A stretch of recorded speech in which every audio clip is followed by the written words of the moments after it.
बिस्मिल्लाहिर्रहमानिर्रहीम।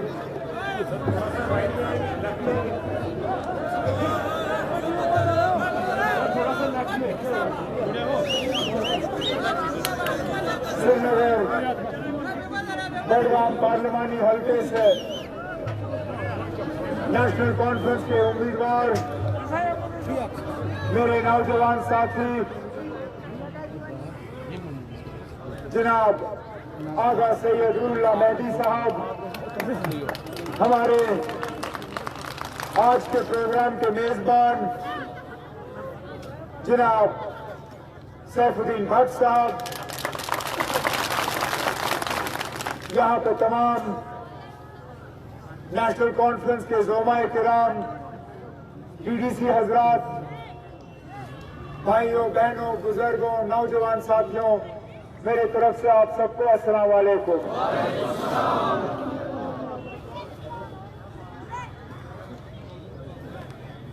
आज शायद आप समझ गए कि अगर रूहुल्लाह साहब श्रीनगर से पार्लियामेंट के मेंबर क्यों बनने जा रहे हैं। हमें यहां से वो मेंबर भेजना है जो मौकूफ को छोड़ने के लिए तैयार नहीं है। हमें यहां से वो मेंबर भेजना है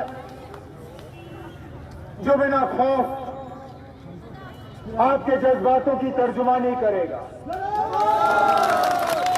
हमें नुमाइंदा यहां से वो भेजना है जो आपके हुकूक के लिए लड़ेगा।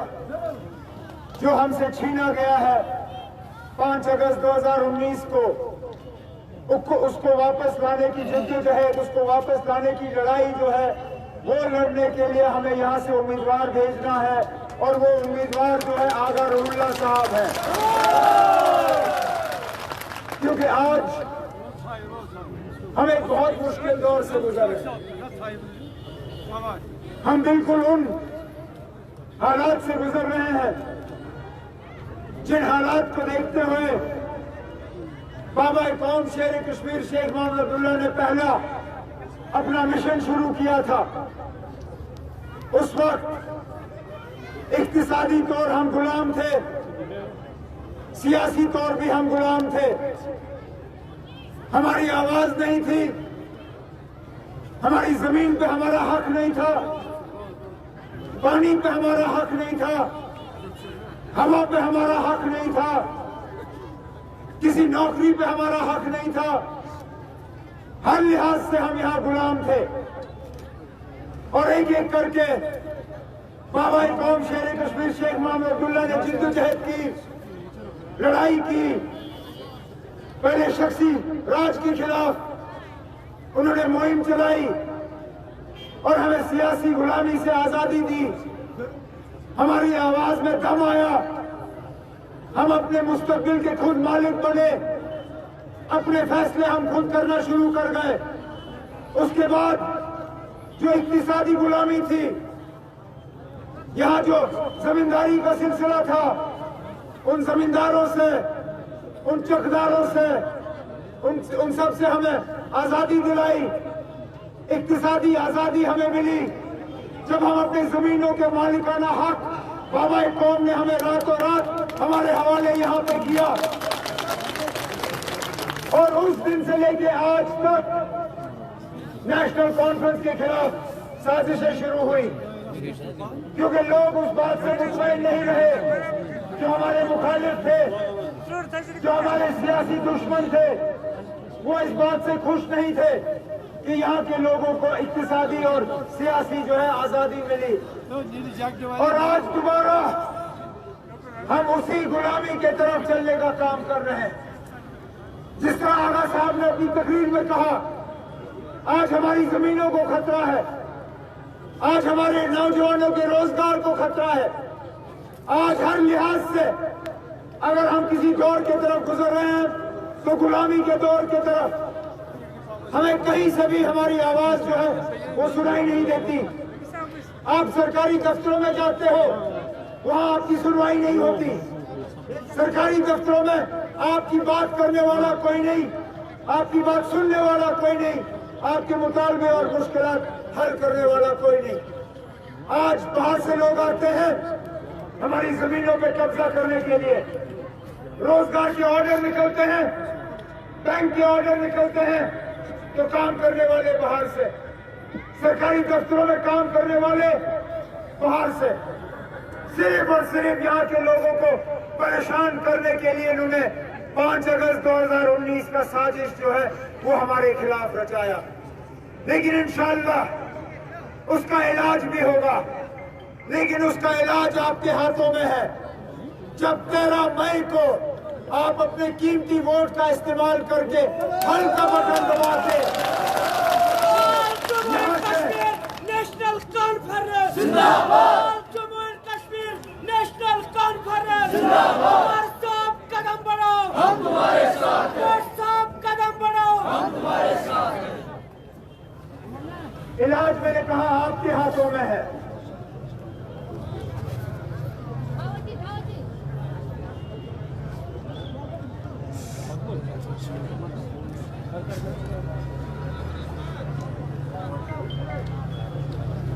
तेरह मई को यहां सेमीफाइनल होना है, सेमीफाइनल के बाद फाइनल आता है। आप लोग फाइनल में खेल नहीं सकोगे अगर सेमीफाइनल में हम कामयाब ना हो। सेमीफाइनल का खिलाड़ी जनाब आगा रुहुल्ला साहब, फाइनल का खिलाड़ी इंशाअल्लाह सैफुद्दीन भट्ट साहब।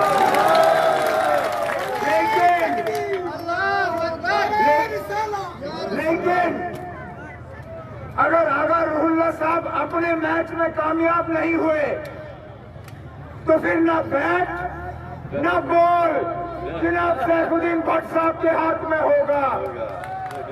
इसलिए मेहरबानी करें, हल का बटन कहते हैं ना, हल ही हल है।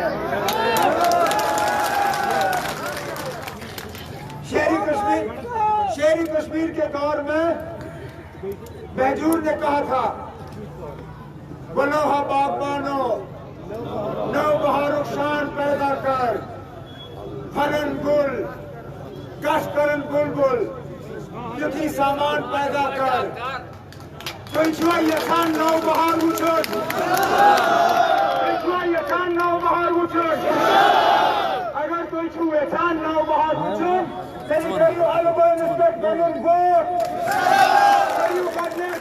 Agar Ruhullah Sabas kamyab, then back you Saifuddin Bhat Sabas kamyab. इंशाअल्लाह सारी मुतालबों का संहाल, सारी मुश्किलात का संहाल, मगर कोई पर सही फैसला करो। फैसला आपके हाथ में है, सही फैसला गलत फैसला वो आपके हाथ में है। इंशाअल्लाह अल्लाह करे कि हमसे फैसला जो है वो सही हो, क्योंकि अफसोस इस बात का है कि जिन लोगों ने यहाँ इस इलाके की नुमाइंदगी की है वो कभी भी एक लाइन पे रहे नहीं, हमेशा दाएं बाएं गए। कभी उन्होंने मुफ्ती साहब का दामन पकड़ा, कभी उन्होंने कांग्रेस का दामन पकड़ा, कभी उन्होंने मेरा दामन पकड़ा, आज उन्होंने बीजेपी का दामन भी पकड़ लिया है। और वो बीजेपी जो आज मुसलमानों के खिलाफ नफरत फैलाने में कोई कसर बाकी नहीं रख रहे, रजौरी पुंछ के लोगों को डराने के लिए यही बीजेपी वाले धमकी देके कहते हैं कि अगर बीजेपी को वोट नहीं दोगे हम 47 जैसे हालात जो हैं दोबारा पैदा करेंगे। वही बीजेपी जो बाकी मुल्क में कहती है कि अगर कांग्रेस की हुकूमत आई ये मुसलमान जो है सारा खा जाएंगे। अरे नाब, इस मुल्क में मुसलमानों की आबादी 14%, हिंदुओं की आबादी 80%। खुदारा मुझे ये बताइए नाब, 80% लोगों को कहां से 14% से खतरा हो सकता है। लेकिन सिर्फ और सिर्फ नफरत फैलाने के लिए यहाँ पे ये लोग जो है अपनी सियासी नैया चला रहे हैं। लेकिन इंशाल्लाह मुझे पूरी उम्मीद है कि इस बार खान साहब के लोग जो है किसी एजेंसी का साथ नहीं देंगे, पैसों का साथ नहीं देंगे, लालच का साथ नहीं देंगे। सिर्फ और सिर्फ अपने वोट का सही इस्तेमाल करके जनाब आगा रहुल्ला साहब को यहाँ से कामयाब करके देंगे। इस उम्मीद के साथ कि फाइनल की तैयारी करते हुए आप लोग सभी फाइनल में जो है कामयाब हो जाओगे। मैं आपसे इजाजत चाहता हूँ। अल्लाह ताला आपको अपनी हिफाजत में रखे, आपके घरों को आबाद रखे। बहुत बहुत